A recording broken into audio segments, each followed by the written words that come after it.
Olá pessoal, você que nos segue aí no canal do Rodrigo Silva Arqueologia, eu quero mostrar mais um pedacinho do Egito dessa vez para você. Nós estamos em Mênfis. Mênfis foi a primeira capital do Egito, fundada pelo faraó Narmer, da primeira dinastia egípcia. E ela passou por muitos outros faraós depois, até a época de Ramsés II, que estaria no século 13 a.C. Aqui eles encontraram um grande colosso de Ramsés II, várias estátuas dele e também de seu pai Sete I. Provavelmente até algumas coisas foram construídas por Sete I, mas Ramsés acabou roubando a glória do pai, como ele sempre fez. E aqui atrás tem uma esfinge muito curiosa. Ela é uma esfinge feita de alabastro. Alabastro é aquela mesma pedra que é mencionada no Evangelho, que a mulher levou o perfume de nardo para ungir os pés de Jesus. Você se lembra desse episódio? O alabastro é típico aqui do Egito. Essa estátua, essa esfinge feita de alabastro, ela era muito bonita quando estava pronta na ocasião e foi encontrada aqui, mas eles cometeram um erro na restauração da estátua, que colocaram cimento nela e acabaram estragando grande parte da estátua. Havia uma outra coisa que acontecia também. Vem cá que eu vou mostrar para você. As pessoas costumavam vir até a esfinge, os turistas, você vê que aqui está cheio de turistas, e eles sentavam em cima dela como se fosse um cavalo, tiravam foto lá de cima, e isso incomodava realmente, é uma antiguidade aí de mais de 3.000 anos. Então o que eles fizeram? Abriram esse fosso aqui para impedir as pessoas de subirem até no topo da esfinge. Ao abrirem o fosso, descobriram um pedaço de papiro onde estava o desenho do que seria uma esfinge e o nome de Sete I. Daí alguns deduziram que poderia ser uma esfinge do faraó Sete I. Outros pensam que não seria de Sete I, que seria de Hatshepsut. De acordo com a cronologia que eu deduzo, Hatshepsut seria aquela rainha que cuidou de Moisés quando ele foi encontrado no rio Nilo, a filha de Faraó, melhor dizendo. Lembra que Moisés foi criado como o filho da filha de Faraó? Pois é, Hatshepsut, na minha opinião, seria esta mulher.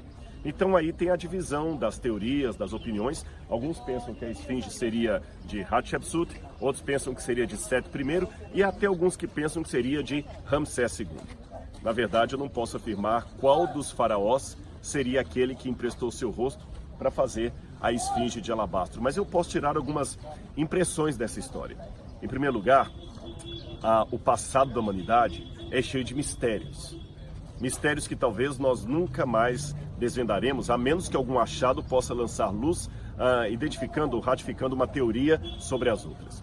Mas falando em esfinge, ela também me faz lembrar uma lenda que corria desde a época dos egípcios, mas que quem sistematizou melhor para a posteridade foram os gregos. A ideia de que a esfinge seria um animal com rosto humano e corpo de leão que devorava as pessoas que não lhe decifravam a charada. Ela aparece especialmente na história famosa da mitologia egípcia do Édipo. Você já deve ter ouvido falar de Complexo de Édipo. Um homem que, segundo a mitologia dos gregos, agora estou falando dos gregos, apaixonou-se pela mãe e matou o próprio pai. E diz essa história que depois da tragédia em que ele acabou tendo seu destino cumprido, ele encontrou-se com a esfinge. E a esfinge lhe propôs uma charada: decifra-me ou devoro-te. E segundo a mitologia de Édipo, se ele não decifrasse a charada da esfinge, ela o devoraria. Ele então ergueu a sua espada e com destemor disse: decifro-te. Aí a esfinge acabou propondo para ele uma charada curiosa. Qual seria o animal que de manhã anda de 4, ao meio-dia anda de 2 e ao entardecer anda de 3? Édipo não pensou duas vezes e respondeu: esse animal é o ser humano.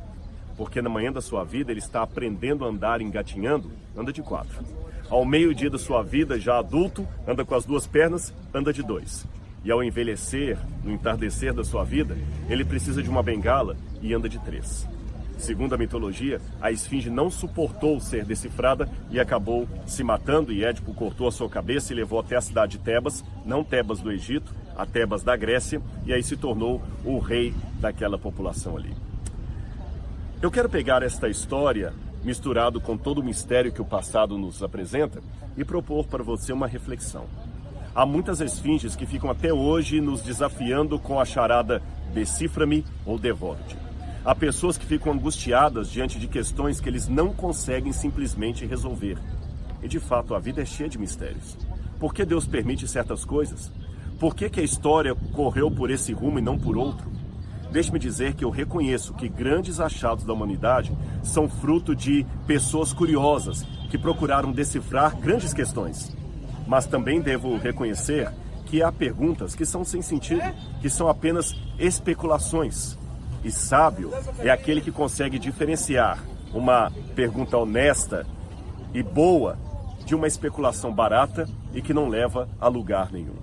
Fazer perguntas inteligentes e honestas é importante, faz parte da nossa vida. Aliás, Deus me dá essa autorização.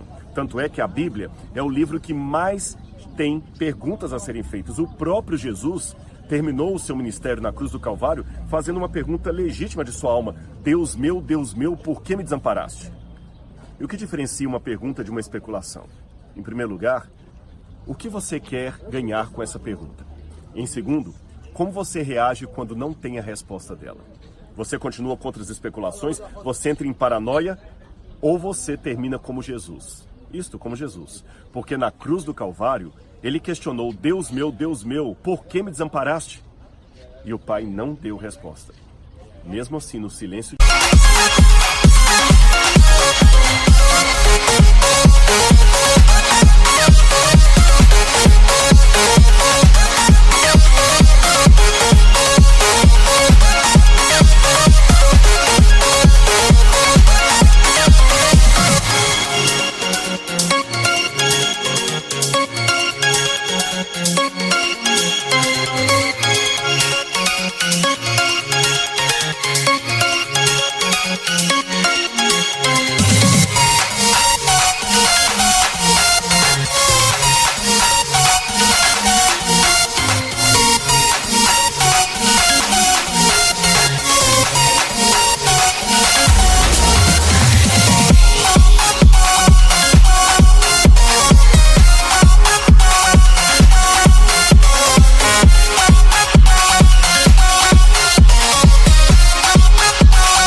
Ele teve paz para dizer: Senhor, nas tuas mãos, ó Pai, entrego o meu espírito. Com base nisso eu digo, toda vez que uma esfinge moderna aparecer para você com a proposta decifra-me ou devoro-te, entregue a sua ansiedade ao Senhor, lance sobre ele toda a sua ansiedade, porque o grande Deus tem cuidado de mim e de você. Há muitos mistérios da história. Eu não sei se essa estátua foi de Hatshepsut, de Sete I, de Ramsés ou até de algum outro. Mas de uma coisa eu sei: um dia Deus voltará com poder e grande glória e todas as dúvidas serão sanadas. Até lá, tenho muitas dúvidas, muitas perguntas, mas eu quero